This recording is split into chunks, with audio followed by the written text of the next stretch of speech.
Welcome, curious minds, to another deep dive. Today, we're embarking on what might be our most audacious expedition yet. I think you might be right about that. We're plunging headfirst into the legendary opening pages of James Joyce's Finnegans Wake. Now, if you've heard anything about this book, you know its reputation. Oh, yeah. Difficult, impenetrable even. Exactly, a literary Mount Everest, Yeah. Many attempt it, but, well, few truly feel they've conquered it. But here at the deep dive, we see that not as a deterrent, no. More like an invitation. Precisely, an invitation to uncover its hidden treasures. Our mission today is to cut through some of that notorious complexity and, extract the most important nuggets of knowledge and insight. We're focusing on the very first lines and the subsequent pages, specifically pages 3.01 right through to 5.12. Just a tiny slice, but incredibly dense. It is, and we're going to show you how Joyce packs an entire universe into just this opening gambit, setting the stage for a book that is quite literally everything at once. Yeah, it's quite something. We're working with a fascinating blend of material here. The text itself, naturally, but also some incredibly detailed scholarly notes, biographical insights, giving us multiple lenses to look through. It helps to have those guides, for sure. So get ready. Let's explore the incredibly dense, wildly imaginative, and, I have to say, surprisingly humorous genesis of one of literature's most talked about books. It's an extraordinary journey, absolutely. And these initial pages, they immediately reveal Joyce's genius, his method. He's not just, telling a story in the usual sense. No, it feels different right away. He's building an entire system of thought, really. A cyclical universe where everything connects, everything transforms constantly. It's a dense landscape, no doubt. But with the right guides, every path, practically every word, reveals astonishing depth. Okay, so let's begin this expedition, and immediately, Joyce just throws us into the deep end, doesn't he? No gentle introduction here. Not at all. The very first word is Riverrun. Just like that. It's lowercase, it's ambiguous, it certainly doesn't feel like a typical beginning. What's going on? You've noticed the crucial detail right away, that lowercase r. It isn't just an unusual stylistic choice. It's a profound statement about the book's entire structure. How so? Well, our sources tell us that Riverrun actually continues from the book's last sentence. The end flows right back into the beginning. Wait, really? The last sentence connects to the first word? Exactly. It makes Finnegans Wake infinitely cyclical. It's a literary Ouroboros, the serpent eating its own tail, right from the first breath. Wow, okay, mind blown already. And the full opening sentence confirms this whole idea. Riverrun, past Eve and Adams, from swerve of shore to bend of bay, brings us by a commodious vicus of recirculation back to Howth Castle and environs. It's a closed loop, an eternal return, built right in. Infinitely cyclical, that's a huge concept to start with. And the word Riverrun itself, you mentioned layers, it feels like it must carry a lot of weight. Oh, it does. This is where Joyce's linguistic play, what he sometimes called Doubleland's Giant, truly shines. He loved packing multiple meanings into single words or phrases. Right, so what's packed into Riverrun? Well, for starters, it combines the English word rive, meaning to split or tear apart, with the French river, which can mean to rivet or join together. So right there, in one word, you have this fundamental tension, separation and connection. Splitting and joining all at once. Yeah, exactly. But wait, there's more. Our sources point out other resonances. The Italian riverano means they will come again, directly speaking to that theme of ceaseless return we just mentioned. Okay, that fits perfectly. And then there's the French reverrun, which means we will dream.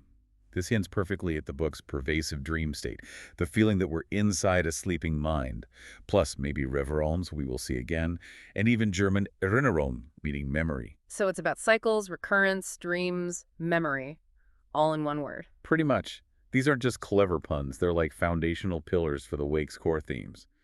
Joyce is setting the terms right from the get-go. And this isn't just abstract linguistic stuff, is it? This Riverrun, it also has a very specific real-world connection to Dublin. Absolutely, very much so. This river is Dublin's River Liffey, and the Liffey itself embodies one of the book's central female characters, Anna Livia Pluribel, often just called ALP. ALP, okay. And E.L. Epstein's analysis, which is fascinating, highlights how the Liffey's tide is inherently cyclical. It flows out to sea at the book's end. Which connects back to Riverrun. Precisely. It flows out, and then the tide turns, recirculating clockwise and westward, bringing us right back to the beginning. This connects the first word to the actual tidal flow and even the time of day. Our sources suggest it's around 6 a.m. at the start of the book, The river's natural cycle mirrors the larger cosmic and historical cycles Joyce is obsessed with, It's amazing how layered that is. Physics, geography, character, theme. all woven together. And speaking of cosmic cycles, we can't really talk about Finnegans Wake for long without mentioning the huge intellectual influence of Giambattista Vico, right? Absolutely not. Vico is crucial. He was an 18th century Italian philosopher, and his ideas about history profoundly shaped the Wake. So tell us a bit about Vico and how his philosophy flows into this opening sentence.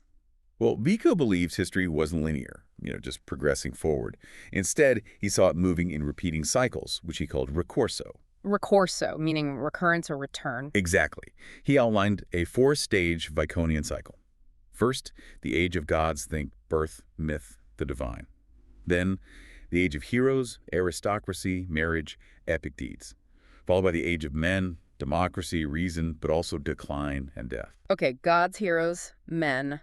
Then what? Then comes the crucial part, the ricorso itself. After the age of men collapses, Vico believed divine providence, a kind of guiding force, brings humanity back around to a new age of gods, restarting the cycle, though perhaps on a different level. So history just keeps looping. That's the core idea. And for Joyce, this wasn't just some interesting literary device. It was a profound philosophy of history, providing the deep structural and thematic blueprint for the entire Wake. Everything follows this pattern. Okay, so when Joyce writes, brings us by a commodious vicus of recirculation back to Howth Castle and environs, that phrase, commodious vicus of recirculation, must be pure Vico. Oh, absolutely. It screams Vico. But what exactly does it suggest? Commodious vicus, it sounds almost quaint, comfortable even. Well, on one level, yes. Commodious means roomy, comfortable, convenient. And vicus is Latin for a village or a street or a district. So, yeah, it suggests a comfortable, perhaps inevitable return to a familiar place, like coming home. But knowing Joyce, there's probably more to it. You bet there is. Here's a surprising fact, or at least a darker interpretation from the scholarship. One analysis suggests a probable comparison to the water of a toilet, circling when flushed. Seriously, a toilet flush? Yeah, it's maybe a bit crude, but it vividly underscores that idea of constant, inescapable recirculation, even in its most mundane, maybe unpleasant forms. It brings the cosmic cycle down to earth, so to speak. That's quite a contrast. Anything else in commodious? Well, some scholars also hear an echo of the odious Roman Emperor Commodus. Historians like Gibbon saw his reign as marking the beginning of Rome's decline and fall. Ah, so that ties back to Vico's cycles of decline within the Age of Men. Exactly. Decline, fall, recirculation, it's all packed in there. In just those few words, Joyce evokes Vico's philosophy, Dublin's geography via Howth, a sense of comfortable return, maybe a hint of Roman imperial decay, and even possibly the flush of a toilet. Okay, so let's pause for a second. What does all this mean for us, the listeners, trying to get our bearings in these opening lines? I think the main takeaway for you right now is that this opening isn't just a story starting. It's a really profound statement about the repetitive, cyclical nature of, well, everything. Existence, history, human experience, language itself. So don't expect a straight line. Definitely not. Joyce is telling you, right from word one, that everything old is new again. Events, characters, myths, even specific words and phrases, they will endlessly recur, transform, and reappear throughout the book. It prepares you to look for echoes, for resonances, for patterns, rather than a linear plot. You need to recognize that the book's universe is this constant ebb and flow, a perpetual reincarnation of themes and figures. Okay, so after that dizzying spin through cosmic cycles and recirculation, we're plunged into a really fascinating section. This one's from line 3.04 to 3.14, and it's characterized by the phrase, not yet, repeated over and over. It's quite striking. It feels like Joyce is laying out all the cosmic conditions before creation truly begins, like a world on pause, full of potential. That's a great way to put it. This repeated not yet motif, it creates this palpable sense of prehistory, doesn't it? A time of potentiality. Yeah. It's like a foundational myth-making period before the significant events of the cycle truly unfold. And it introduces key elements. Yes, subtly. It introduces us to the main characters, often just cryptically referred to by initials like E, A, V, C, I. It lays the groundwork for their narratives, their conflicts, their relationships. It's the calm before the storm, you could say. Or maybe the potential for all storms, all loves, all conflicts to manifest, which emphasizes the timeless and recurring nature of these stories. They haven't happened yet, but they are always about to happen. And this not yet world, it's surprisingly rich with figures from myth and history, isn't it? We first encounter Sir Tristram, valet d'amour, Who is this? Ah, Sir Tristram. He immediately brings to mind the famous medieval romance of Tristan and Iseult. The lovers, right. He fetches Iseult for King Mark. Exactly. Tristan travels from Cornwall to Ireland to bring Iseult back for his uncle, King Mark, but then, the love potion, they fall deeply in love themselves. This story of forbidden love, betrayal, passion, it's a crucial thread woven throughout the entire wake. And the phrase violet d'amours sounds musical, but maybe ominous too. It's a brilliant pun, classic Joyce. On one hand, it refers to a beautiful musical instrument, the viola d'amour, suggesting Tristan's legendary skill as a musician and poet. Okay, that fits the romantic image. But violer, in French, also means to rape or to violate, and violeur is a rapist. So it immediately injects this darker undertone, hinting at the transgressive nature of their love, the violation of King Mark's trust, maybe even a hint of force or coercion lurking beneath the romance. Wow. Okay, so romance and violation side by side. And this Sir Tristram, he connects to real history too. Specifically, the Norman invasion of Ireland. That seems like a leap. It does, but our sources confirm it. Apparently there was a real figure, Sir Armarchus Tristram, a 12th century Norman knight associated with the St. Lawrence family who conquered Howth Head, the very place mentioned in the opening sentence around 1177. No way. So Joyce merges the legendary lover with a historical conqueror? Precisely. In one figure, he blends legendary romance with verifiable historical conquest. It suggests these grand narratives, love and war, are perpetually intertwined with the landscape, with Howth Head itself and its past. That's incredible layering. And just after Tristram, we get Peninsular War. Another pun. A brilliant one. It clearly echoes Napoleon's Peninsular War in Spain and Portugal, but you also hear penis and isolate, maybe suggesting sexual conflict or isolation, and crucially pen, the instrument of writing. So it evokes military conflict, maybe sexual tension, and the very act of writing or creating the narrative itself. Power, creation, destruction, all wrapped up. So many layers. And Joyce keeps weaving in more Irish history, even touches of his own life, right? There's that line about top sawyers rocks by the stream of Coney exaggerated themselves to Lawrence County's gorgios while they went doubling their mumper all the time. That sounds incredibly specific. It is, and it has a fantastic, surprising detail behind it. This seemingly convoluted phrase points to Dublin, Georgia, in the United States. Dublin, Georgia? How did that get in here? Apparently, it was founded by an Irishman named Jonathan Sawyer, hence Top Sawyer. And get this, its town motto was supposedly doubling all the time. You're kidding. Doubling all the time. That's perfect for Joyce. Isn't it? So he weaves in this obscure American namesake for his own Dublin, showing how history, names, and identity can be duplicated or doubled across continents. Yeah. And Gorgios, that's a Romani or Gypsy term for a non-Gypsy, a Gentile, it subtly hints at outsiders, different forms of otherness, maybe even Joyce's own feeling of being an outsider. Amazing detail. And the political shifts within Ireland also feature in this not yet phase. We hear, nor a voice from a fire bellows mish mishu to toff toff thwart Petrick. Not yet, though Vene soon after had a kid's cad betended a bland old Isaac. Yes, this is a really dense political and religious allusion. The second part, kid's cad betended a bland old Isaac, refers to Charles Stewart Parnell, a hugely important figure in Irish nationalism. Parnell, right? He effectively ousted the older Isaac Butt from the leadership of the Home Rule movement. So it's a story of political succession, challenge, the young replacing the old, and Buttended is a clear play on Parnell's supposed nickname, Butthead, adding a slightly mocking tone. Okay, so Parnell ousting Butt. What about the first part?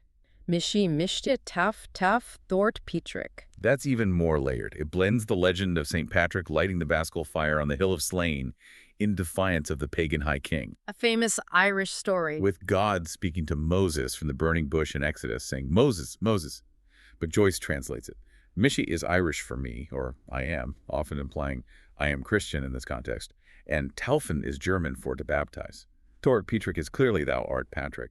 So it's God, or perhaps a divine voice, speaking to Patrick, commissioning him, mixing Irish legend, biblical narrative, and multiple languages. That's incredibly rich, and I remember reading, if we dig a little deeper into Mishi Misha and Tauf Tauf, there's an even more secret layer, almost a wireless message. Absolutely. Yeah. This is one of those details that just shows Joyce's intricate mind. John Gordon points out that Mishni Mish could represent 2 dots in Morse code, the letter I. I for a soul. Exactly. Yeah. And Tofko, it could be 2 dashes, Morse code for T. That's for Tristan. Precisely. So hidden beneath the layers of St. Patrick and Moses, you have Tristan and Iseult, communicating wirelessly, almost telepathically. It's a recurring motif in the Wake, this idea of hidden love calls, connections spanning time and space. That's just, wow. And he even tucks his own family in there. Apparently so. Scholars like Gordon have found hints of Joyce's immediate family embedded in the sounds and associations of this passage. Stephen, his grandson, James himself, Janet later, Giorgio, Gorgios, Lucia, Bellows, Nora voice. It's like a concealed family portrait woven into the fabric of myth and history. Incredible. And then immediately after, nor yet, though all's fair in Venesi, where Sosie Sester's wroth with two Nathan Joe that feels like Jonathan Swift. You got it. This clearly alludes to Jonathan Swift, the great Anglo-Irish writer, and his famously complex, maybe scandalous relationships with two women in his life. Esther Johnson, whom he called Stella, and Esther Van Homrey, whom he called Vanessa. Both named Esther. Yes. Hence, Sosie Sisters, which means look-alike sisters or doubles. The phrase captures the potential jealousy or wrath between them and the tangled romantic situation, justifying it perhaps with the old saying, all's fair in love and war, playfully adapted to Venesi. Another layer of doubling and complex relationship. And the biblical allusions keep coming. We get Noah's Ark and the rainbow and rot. A peck of Paz malt had Shem or Shen brewed by Arclight and Rorien to the Regan brow was to be seen ringsome on the aquaface. Okay, break that down for us. This rich passage references the story of Noah getting drunk on his own wine after the flood from Genesis. Paz malt suggests brewing, perhaps relating to Noah's vineyard or just drinking in general. Shem, or Shen, is widely read as a blend of James Joyce himself and his brother John Stanislaus, Stanny, anticipating the major brother figures Sham and Sean who dominate the book. Okay, so Noah, Joyce, and his brother. What about the rainbow? Regenbrau is clearly the German Regenbogen, meaning rainbow. In the Bible, the rainbow is God's covenant, the promise not to send another flood, a sign of peace, reconciliation. But there's a twist. There often is with Joyce. The word Rory comes just before it. Rory can mean dewy, but it can also mean red, like the color of battle or rust. And some link this back to Vico's theory that climate changes after the flood actually led to more war. So the rainbow, the sign of peace, is immediately qualified by Rory, hinting that conflict will continue. Even promises of peace contain the seeds of future struggle. Ringsome on the aquaface paints the image vividly on the water's surface. So this entire not yet passage, with its incredibly intricate layering of myth, romance, Irish history, politics, biblical stories, personal biography, it really sets a dense stage. It absolutely does. The relevance for you, the listener, is understanding why Joyce does this. This complex not yet section shows how all these foundational stories, from ancient myths like Tristan and Iseult to national histories like Parnell's Rise, biblical tales like Noah's, and even deeply personal things like his family or Swift's love life, are perpetually about to happen. They're held in suspension. Exactly. Suspended in a state of potentiality. It creates this rich tapestry of pre-existence that primes us for the cyclical narrative to come. It's a deliberate choice by Joyce to immerse us in a world where time is fluid, where past, present, and future blur, and where all significant human events are constantly on the cusp of remanifesting. It tells you, pay attention, because all these stories are going to start unfolding and interacting. Right. So after all that anticipation, all those not yet, holding everything in potential, we finally get the first truly monumental event. And it's announced. Well, it's announced with an absolutely earth-shattering word. 100-letter thunder word. Yeah, it lands with a bang, doesn't it? It really does. I mean, listen to this. Reads the thunder word slowly and dramatically. Baba dalgarat kemeneran compra onton to anton troavaro hunanskon to hudenenternuk. Just reading it feels like a sonic boom, a cosmic event. What is the significance of this colossal word? It truly is colossal, and it's the first of 10 such thunder words scattered throughout Finnegans Wake. It's much more than just a long, made-up word. So what's packed into this one? Our sources confirm it combines the word thunder from numerous languages: Hungarian, Hindustani, Arabic, Japanese, Finnish, Greek, French, Italian, Portuguese, Swedish, Danish, Irish, all sorts of languages. It's an attempt to capture a universal primal sound event. Like the sound heard round the world. Exactly. And it ties directly back to Vico. Remember his cycles. Vico had this theory that language itself began when early humans, terrified by thunder, first tried to imitate its sound. They tried to articulate this overwhelming natural force. So this thunder word is like the birth of language itself. In a way, yes. It's Joyce's sonic representation of that original Viconian moment, the genesis of human speech born out of awe and fear. There's also a biographical note. Joyce himself had a documented phobia of thunderstorms, astrophobia. Oh, really? So this sound had a personal terror for him, too. It seems likely. But on a deeper thematic level, this thunder word is the sonic representation of the fall itself. The fall, you mean like Adam and Eve? Primarily, yes. Yeah. The lapse from innocence to sin in Christianity, the original transgression, the expulsion from Eden. This thunderclap signifies that profound shift, that shattering of primordial peace, the beginning of history and struggle. It's the sound of paradise lost. But knowing Joyce, it's probably not just the biblical fall, right? The text says the fall of a once Wall Street old par is retailed? That sounds more specific, more human. Indeed, Joyce layers multiple falls into this single event, this single sound. First and foremost, for many readers, it's the all-too-Irish fall of Tim Finnegan. From the song. Exactly. From the popular Irish-American ballad, Finnegans Wake. In the song, Tim Finnegan is a hod carrier, a builder, who gets drunk, falls from a ladder while working on a wall, and is presumed dead. So you have this very specific, almost comical, working-class Irish fall. That's the folktale level. Okay, Tim Finnegan falling off his ladder. What else? Then immediately following, the text gives us the payoff chashu of Finnegan, ere solid man, that the Humpty Hill head of himself promptly sends an unquiring one well to the west in quest of his Humpty Tumtoes. Humpty Hill head, that sounds like. Humpty Dumpty, exactly. It directly evokes the nursery rhyme character Humpty Dumpty and his great fall from the wall. He's the erst solid man, maybe arse solid, suggesting his shape, or erst solid, meaning formerly solid. And look inside that word pf shoot. Scholars point out the French word "oeuf," meaning egg, is hidden right in there. Ah, so Finnegan's fall is also Humpty's fall, the fall of an egg, something broken beyond repair. Precisely. A universal symbol of fragility and irretrievable damage. So we have the biblical fall, Tim Finnegan's fall, Humpty Dumpty's fall. Any others? Yes, Joyce keeps layering. Wall Street old par definitely makes you think of a financial crash. Wall Street is clear enough. Now, interestingly, the bulk of the wake was written before the 1929 Wall Street crash, but this phrase appeared in transitions. It shows Joyce's incredible prescience about cycles of boom and bust, about financial collapses as another kind of fall. That's uncanny. And old par, who's that? Old Parr refers to Thomas Parr, an Englishman who supposedly lived to be 152 years old back in the 16th and 17th centuries. He became a symbol of longevity. But he was also known, or rumored, to have fathered an illegitimate child in his old age, leading to accusations of incontinence or unchastity. Ah, so another kind of fall, a moral fall, human frailty, scandal, even in old age. Exactly. It introduces themes of human weakness, transgression, and the scandals that often accompany prominent figures, which recur throughout history and the wake. So one thunderclap encompasses theological, folkloric, nursery rhyme, financial, and personal moral falls. This really feels like a complete shattering, a dismemberment almost. The sources mention that. The Humpty Hill head sends an unquiring one well to the west in quest of his Humpty Tumtoes, questing for his toes. That's a crucial detail, and it points to yet another layer of myth. This line strongly alludes to the ancient Egyptian god Osiris. Osiris, the one who was chopped up. Yes.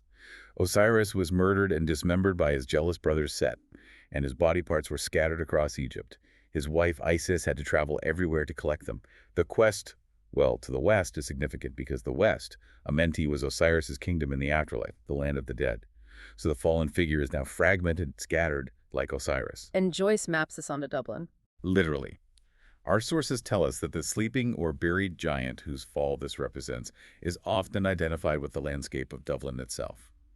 The Humpty Hill head is the Hill of Howth, the peninsula forming the north side of Dublin Bay. Which was mentioned in the very first sentence. Right back to the beginning.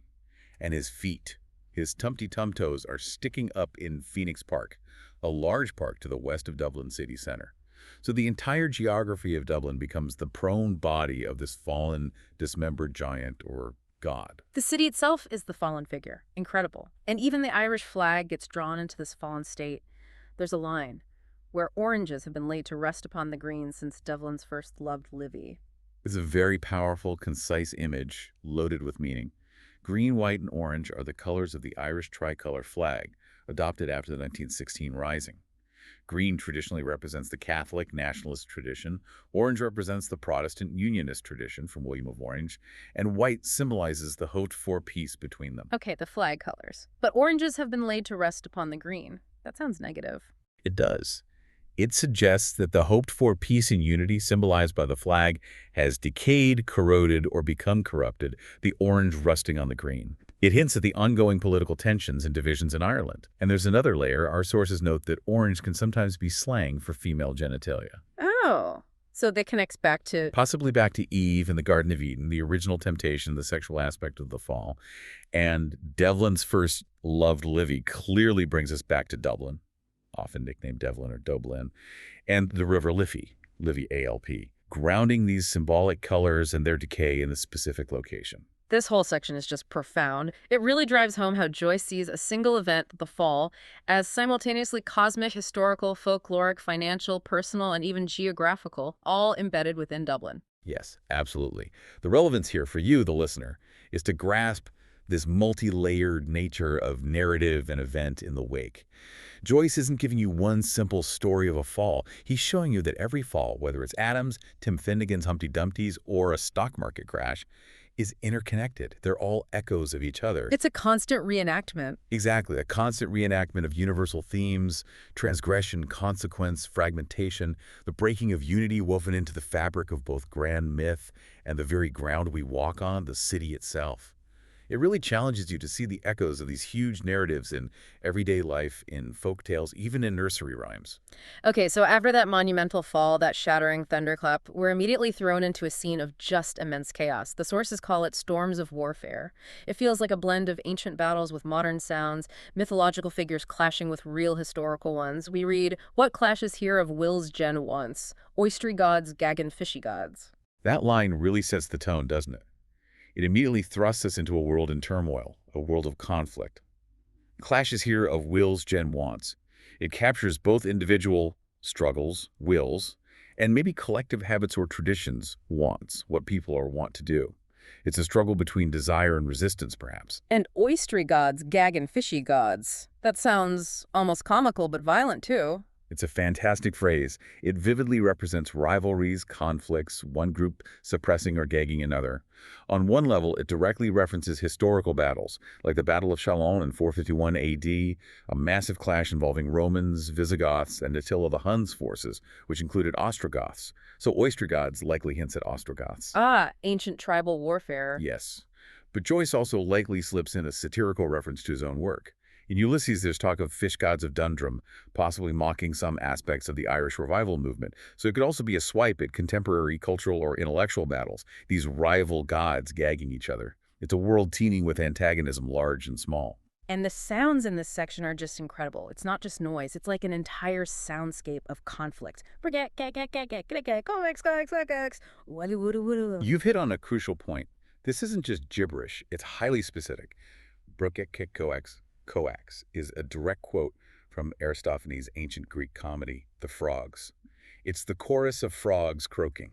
Frogs in the middle of a battle scene. Well, yes. In Ireland, frogs croak loudly during mating season, so it brings in this natural, primal sound. But listen to the rhythm. Coax.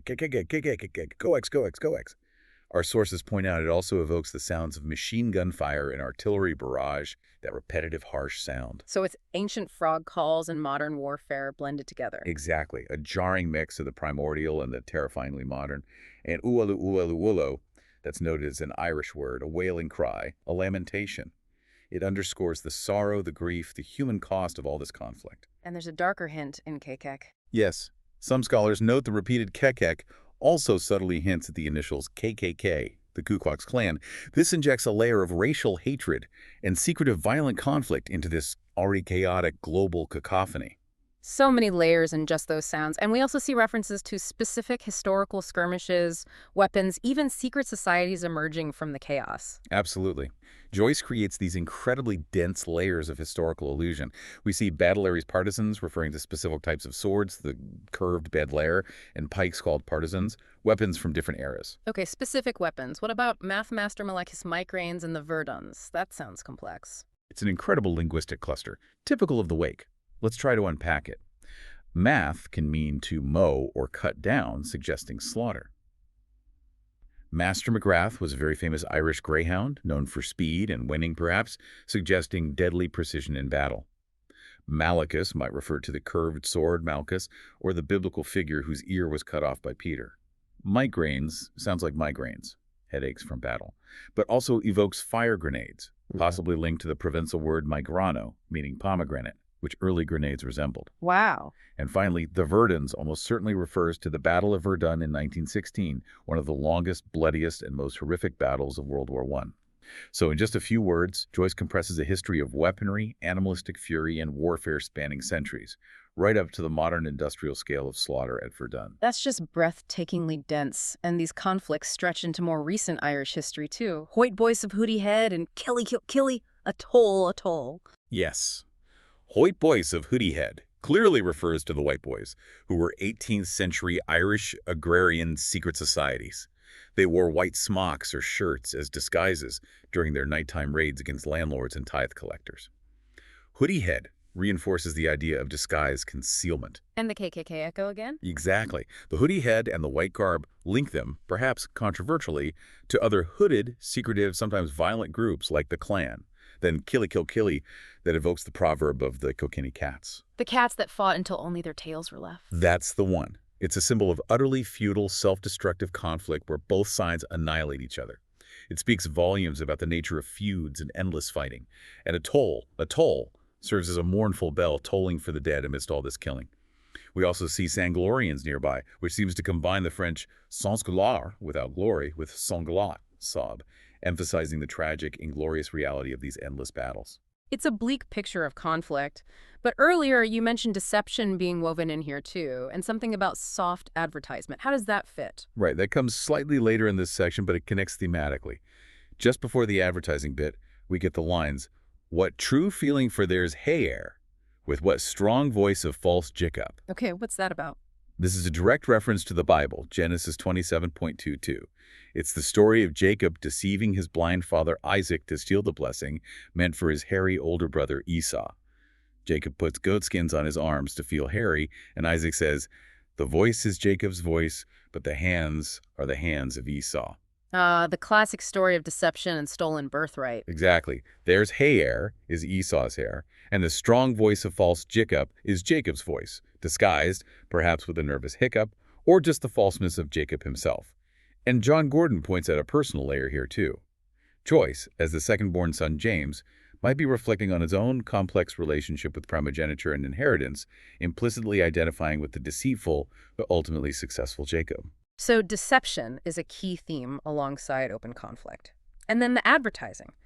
How hath fain span most high heaven the sky sign of soft advertisement? Is even the cosmos being marketed? It's a fascinating juxtaposition. Fainspan suggests the vast expanse of heaven, maybe the fine-spun Milky Way, giving it a cosmic scale. But then it's immediately undercut by this very modern commercial term, the sky sign of soft advertisement. What is soft advertising? It generally means gentle, suggestive advertising, not hitting you over the head. But our sources reveal a truly specific, surprising historical detail that Joyce likely had in mind. The Eiffel Tower in Paris. Yeah. From 1925 to 1934, it was famously illuminated at night with giant letters spelling out CITROE An. It was a massive, brightly lit advertisement for the car company dominating the Paris skyline. A literal sky sign. No way. The Eiffel Tower as a giant billboard. Absolutely. And Joyce lived near the Eiffel Tower during part of this period. He would have seen it. So he's suggesting that even the grandest monuments, even the heavens themselves, most high heaven, can be co-opted for commercial purposes. It's a subtle form of manipulation, perhaps, weaving consumerism into the very fabric of the modern world, blurring the lines between aspiration, beauty, and commerce. So this whole section paints a picture of conflict as absolutely ceaseless, manifesting in overt wars, tribal rivalries, political struggles, secret societies, ancient deceptions, and even the subtle battles of modern advertising. It's everywhere. It really is. That's the key relevance for you, the listener. Joyce is illustrating that conflict, in myriad forms, is an inherent, inescapable part of the human condition, always recurring. From the clashes of Ostrogoths to the deceptions of Jacob and the soft cell of Citroën, it's a constant. But you mentioned renewal. There's hope amidst the chaos. Yes, crucially, even within this cacophony, there's an underlying promise of rebirth, an echo of the cycle. Just after the advertising line, we get the phrase, "Fall if you but will, rise you must." Fall if you but will, rise you must. It's a key line. Fall clearly links to the fall we just witnessed, but also to the phallus, suggesting creation and fertility alongside destruction. It encapsulates the core Viconian and Joycean idea perfectly. Despite inevitable falls, failures, sins, and turmoil, if you but will, suggesting it's almost a choice or at least an inevitability, there is an inherent driving force, must, for renewal, for rising again. Like the mythical phoenix, what also hinted at nearby. It's ultimately a message of enduring resilience, the mandatory nature of the upswing in the cycle, even in the face of perpetual conflict. Okay, so moving from those cosmic falls and really chaotic battles, we seem to zoom in now on a more central, constructive figure, Big Master Finnegan, the master builder. This feels like where the character Tim Finnegan really starts to take shape, beyond just the fall. Indeed. We are properly introduced to Big Master Finnegan of the Stuttering Hand. Now, Big Master is Danish or Norwegian for master builder. Ah, like the Ibsen play. Exactly. It directly links him to Henrik Ibsen's famous play, The Master Builder, whose protagonist, Halvard Solness, is an ambitious, troubled architect who also fears falling from heights.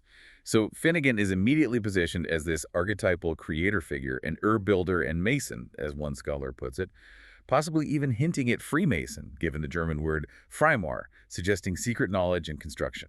The archetypal builder. And of the stuttering hand, what does that suggest? It's intriguingly ambiguous. It could literally mean he stutters or has a tremor, perhaps from age or drink. It might suggest hesitation or imperfection in his work. But some interpretations also link it, perhaps controversially, to masturbation, the stuttering rhythm of the hand. This adds a very human, flawed, perhaps even solitary and self-creative dimension to this otherwise grand mythological builder figure. Right, grounding him again. And he's also strongly linked back to the popular song Finnegans Wake. Oh, very much so. The song is a direct source, explicitly referenced. Later lines describe him as a gentleman, Irish, mighty odd, carried a hod. The hod is a tray on a pole used by masons to carry bricks or mortar up a ladder. The song also mentions his tipplin way, meaning he was fond of drinking. So, like, the thunder word linked the fall to the song. This links the building aspect back, too. Exactly. It roots this grand mythological Big Master figure in very specific, everyday Irish working-class life, making him relatable despite his cosmic significance as a builder of worlds. And alongside this building, we get this playful, almost distorted litany of biblical books. Right. For Joshua and Judges had given us Numbers, or Helviticus committed Deuteronomy. This is classic Joyce, isn't it? Twisting familiar phrases, compressing time. It's a scrambled, reordered list of the first books of the Old Testament after Genesis. Joshua, Judges, Numbers, Leviticus, Deuteronomy. He's messing with the sequence, using verbs like given and committed, strangely. It demonstrates how all narratives, even sacred texts, can be reshuffled, reformed, reinterpreted within his cyclical, dreamlike universe. Nothing is fixed. It reminds me of that story you mentioned earlier about the Sultan plunging his head in the tub. Yes. The sources mention that story, often called the Sultan's Dream, or similar titles from the Arabian Nights or Turkish tales. A ruler scoffs at a magician's claim to show him marvels. The magician tells him to dip his head in a basin of water. The ruler does, and instantly finds himself washed ashore in a strange land, lives an entire lifetime there, marries, has children, faces hardships, grows old, then suddenly finds himself pulling his head back out of the water, mere moments after he put it in, with the magician standing there. Wow. An entire life in an instant. It's a perfect analogy for the compressed, multi-layered, dreamlike time experience of the wake itself. Entire histories, lifetimes can unfold between the tick and the talk, so to speak. And it connects to the next line. The very water was evaporated and all the Genesis had met their exodus. That phrase, evaporated Genesis, feels incredibly dense. It truly is a brilliant linguistic cluster. Evaporated clearly combines evaporated linking to the water in the Sultan's cub story, perhaps, or just things disappearing with oviparity. Oviparity, like laying eggs. Yes, reproduction by eggs. So it links creation, eggs, and disappearance, evaporation in one word. Then Genesis, that's a cluster bomb. You hear Genesis, the biblical book of beginnings. You hear Guinness, the famous Irish stout linking back to Finnegan's Tipplin Way and Irish identity. And you hear Exodus, the biblical book of departure, escape, the end of one phase. Genesis, Guinness, Exodus, all in Genesis. Exactly. And some scholars also hear an echo of Ireland's wild geese, the generations of Irish soldiers who went into exile to serve in foreign armies after various defeats, a kind of national exodus. So in this single phrase, you have creation, consumption, dissolution, biblical history, Irish history, beginnings and endings, all condensed.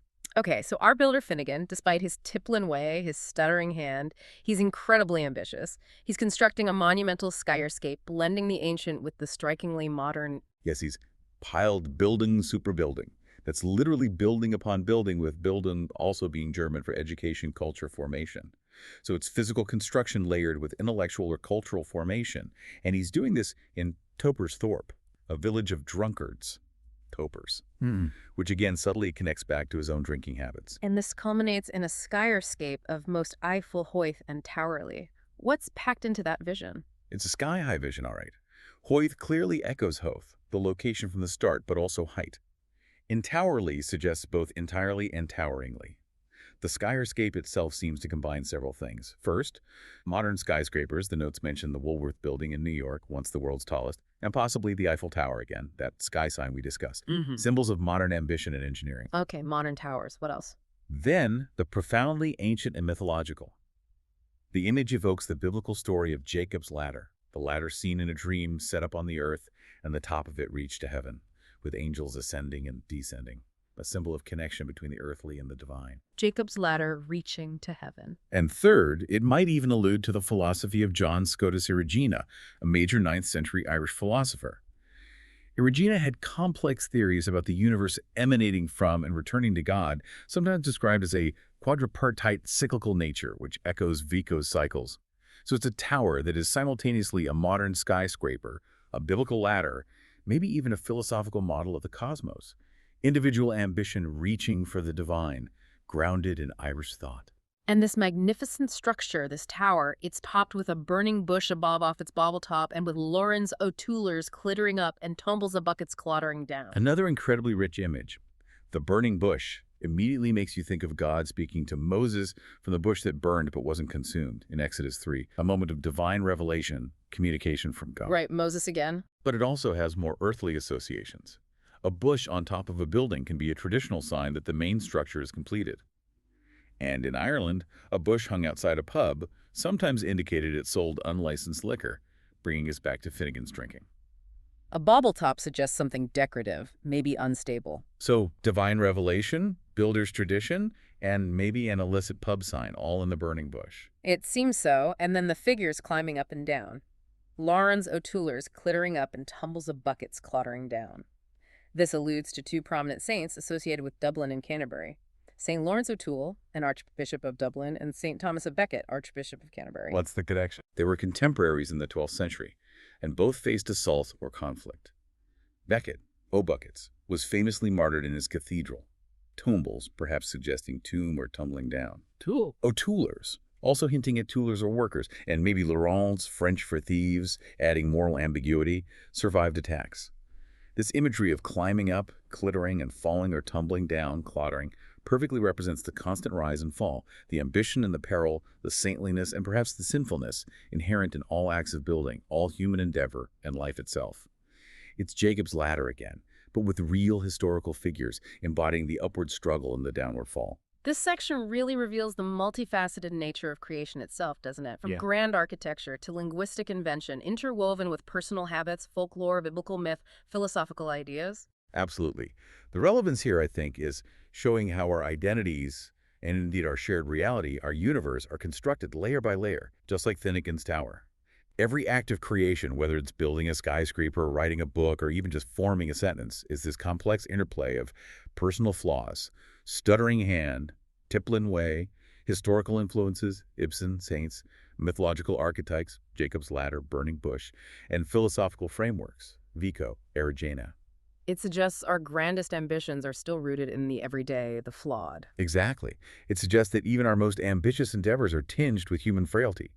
Lawrence O'Toolers, the potential fall, and are subject to the same inescapable cycles of building up and falling down. It encourages us maybe to see the master builder not just as some abstract heroic figure, but as an embodiment of humanity's endless, imperfect, yet absolutely determined creative drive. Right. So, as our journey through these dense opening pages concludes, we seem to arrive at the establishment of identity itself. And it's laid out in this almost medieval heraldic style. It reads, "Of the first was he to bear arms and a name, Wassili Buzlau of Reisengeborg." Yes, it shifts tone slightly, becomes more formal, almost like a proclamation or the beginning of a chronicle. Of the first was he to bear arms, immediately echoes the gravedigger scene in Shakespeare's Hamlet, where the gravedigger claims Adam was the first gentleman because he bore arms, meaning had arms, but also punning on heraldic arms. So it links this figure right back to Adam, the very first human. The first to have a name and identity, symbolized by bearing arms. Exactly. Bear arms means both having physical arms and carrying weapons, but crucially, it also refers to possessing a coat of arms, the heraldic insignia that establishes lineage and identity, especially in Vico's heroic age. Okay, so Adam and heraldry. What about the name? Wassily Buzla of Reisengeborg. That sounds specific and strange. It's another fantastic Joycean blend. Wassily Buzlau strongly evokes Vasily Buslav, who was a semi-legendary 15th century Russian warrior hero, a bogatyr, known for his strength, recklessness, and piety, and Vasily itself is related to Basileus, Greek for king. So it gives this figure a regal, martial, somewhat wild Slavic quality. A Russian hero king. Okay. And Reisengeborg. That seems to combine Riesengebirge, which is German for the giant mountains, on the border of Czech Republic and Poland, suggesting a place of great scale and perhaps mythic origin, with the English phrase rising gorge. Rising gorge, as in feeling sick. Yes, the feeling of nausea, often associated with excessive drinking or disgust.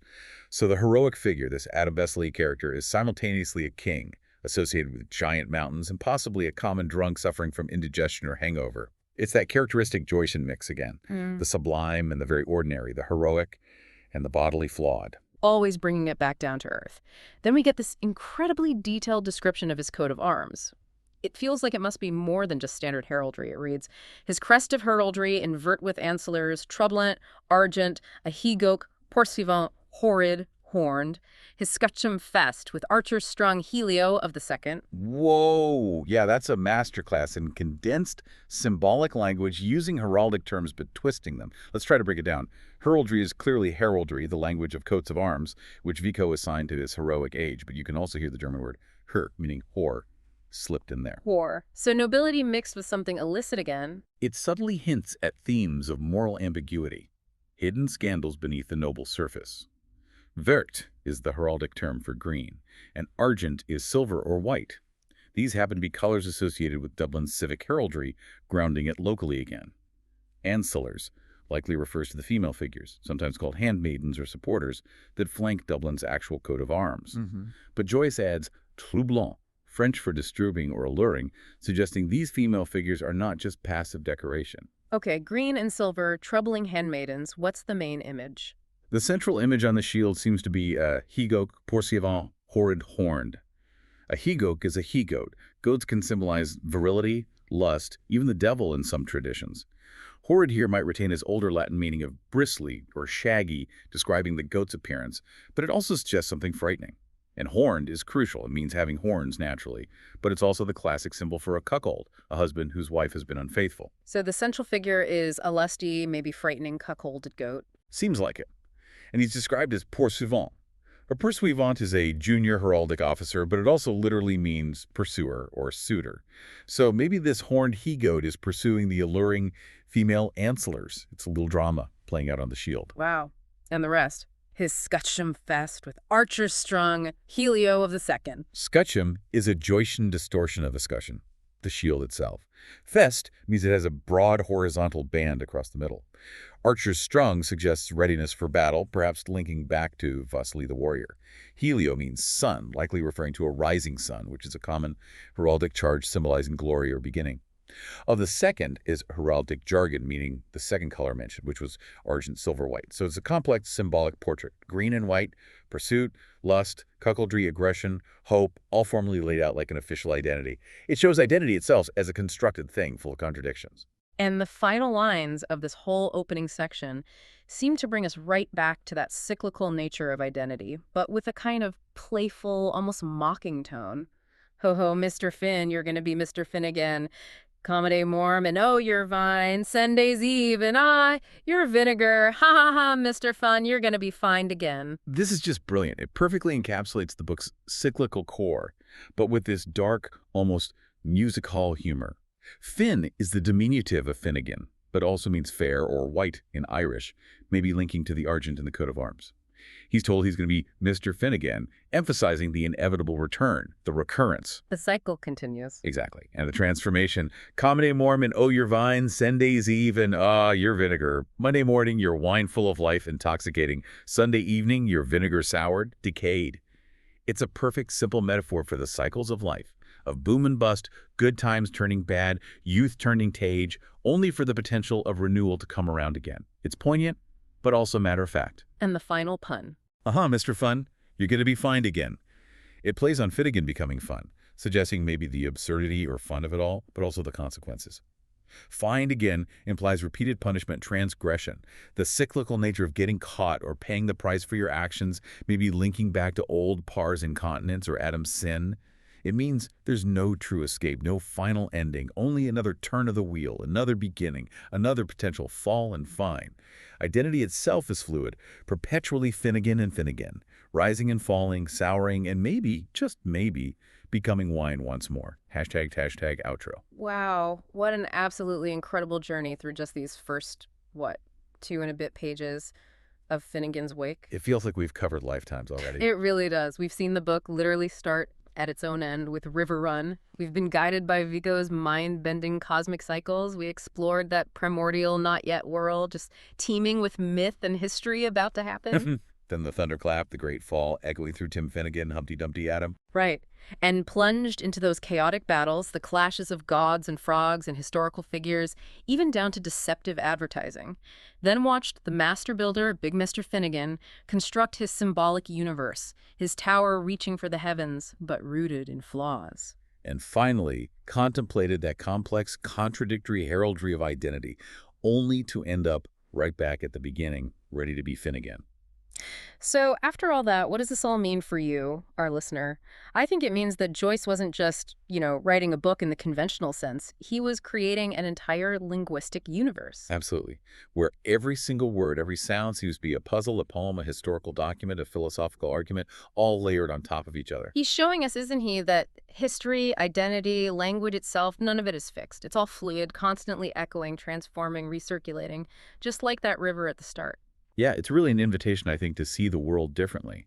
Not as a linear progression, A to B to C, but as this endlessly rich, incredibly complex, multi-layered tapestry of interconnected moments where everything resonates with everything else. So if we connect this to the bigger picture, these opening pages, they aren't just an introduction in the normal sense. They're like a microcosm of the entire human experience, wouldn't you say? I think that's exactly right. It's the constant cycle. Falling and rising, building and crumbling, forgetting and remembering, sinning and seeking redemption, dying and being reborn. Joyce's initial gambit forces us, compels us, to rethink how narratives are structured, how meaning is made, how time works. It's asking a lot of the reader. It is. But it's also incredibly rewarding. It's an invitation, perhaps, to cultivate a deeper awareness of the patterns and repetitions in our own lives, in history, in culture. To recognize the echoes of grand narratives, myths, biblical stories, historical events, and the seemingly small, mundane details of everyday existence. It suggests that every ending is just a pause before a new beginning, and every fixed identity is really a composite of countless, ever-shifting layers. So here's a final thought for you to take away. What stands out to you most about this endlessly unfolding, recirculating narrative where every word seems to be its own universe? Perhaps after this deep dive, you'll start to notice the river run in your own daily life, the cycles, the echoes, and maybe how everything is indeed somehow the same again, only different.